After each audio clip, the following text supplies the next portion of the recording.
to just stop trying to put people in boxes, because we are all the same. Self-love is so important. Like, I can't emphasize it any more than you need to be informed. You need to be informed, but you don't need to be inundated by just giving a listening ear to others.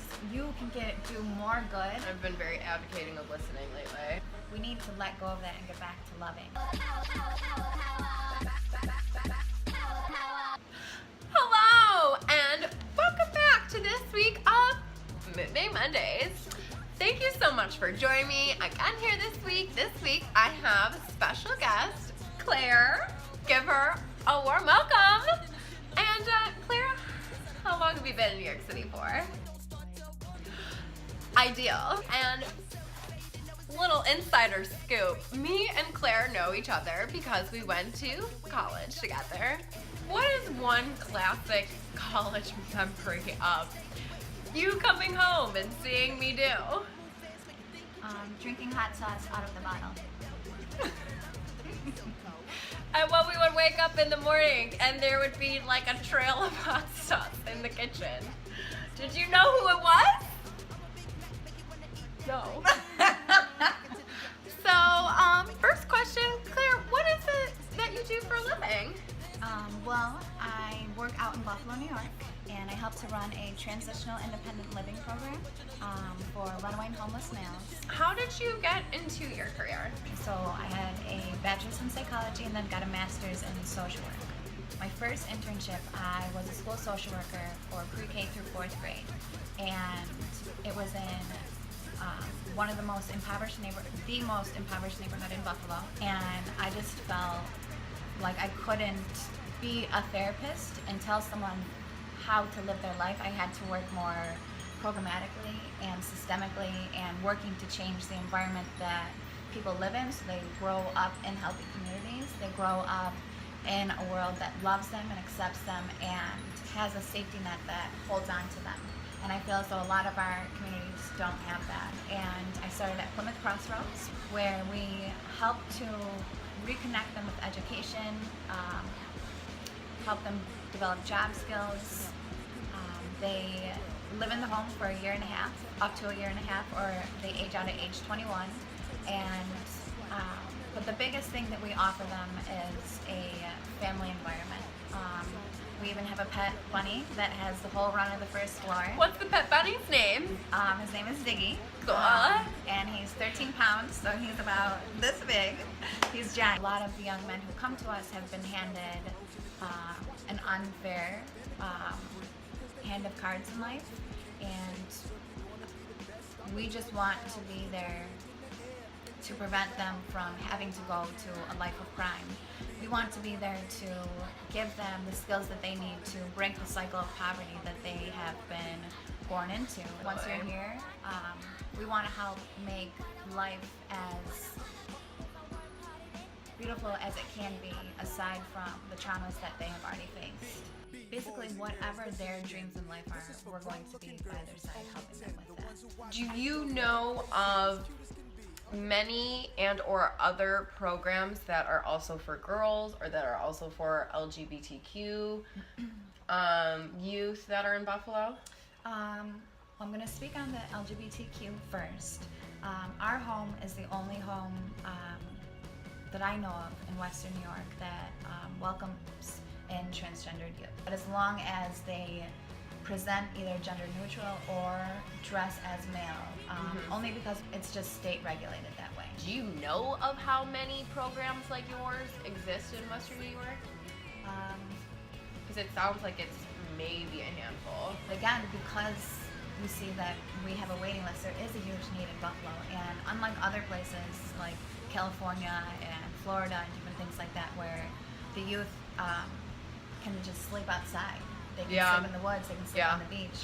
We don't have that in Buffalo, and because of the weather, they're doing what they have to do to find a place to lay their head at night. They're doing what they have to do to put food in their mouth, and sometimes that causes a chain reaction where they just lose control. That's dangerous, yeah.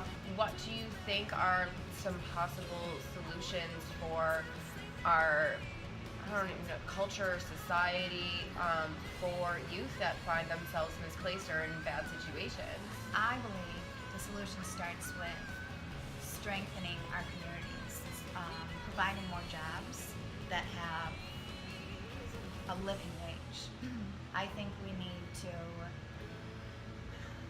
strengthen the male aspect within our communities, because a lot of times our men are being locked up at crazy rates, and when you lose one key member of the family and the female is running everything, it's going to be chaos, it's going to be overwhelming.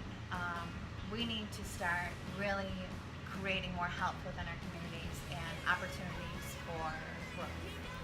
What do you think about different movements of social injustice right now, like Black Lives Matter and women's rights?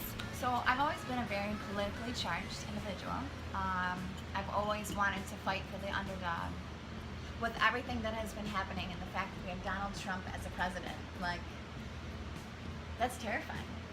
That's terrifying. And I love all of the movement that we've been having with protests and just all the awareness. And I do believe that Donald Trump, as much of a piece of human trash that he is, he's woken up a lot of people. He's Yes, woken that up is the true. masses. Yeah.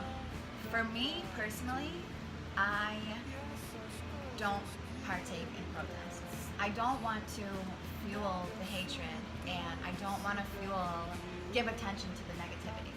The way I have dealt with this is I have given myself more self-love, because I want to be an example to other people of, yes, this is going on, but you can create your own peace.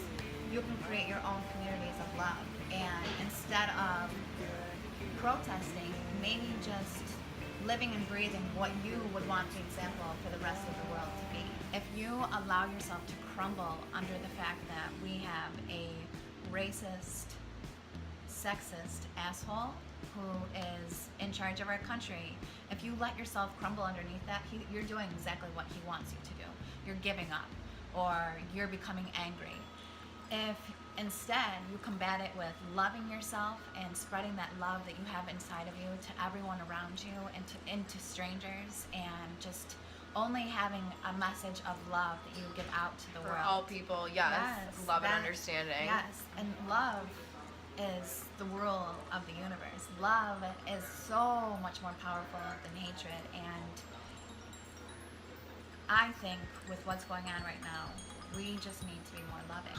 Alrighty, wrapping up, I would just like to say on a final note, like, one thing that I feel passionate in life and that I'm really grateful to have you as a friend, because I know that you understand and feel the same, is just that, you know, to just unite the human race and, you know, see past differences, and that hopefully most, if not all, people on this planet do have beauty in them and have a really beautiful soul, and to connect people no matter what, like, people just look like on the outside. And I want to just give out, and I know I've used the word love 1,000 times in this interview, but people just need to allow themselves to be vulnerable. And people are loving in their most, like, you're born as a very loving individual, but then society hardens you. I don't know, we just need to love each other more. And I know that sounds dumb maybe, or easier said than done, but even just smiling at people you don't even know, or holding the door for someone, just giving loving acts of kindness every day. So just love each other more.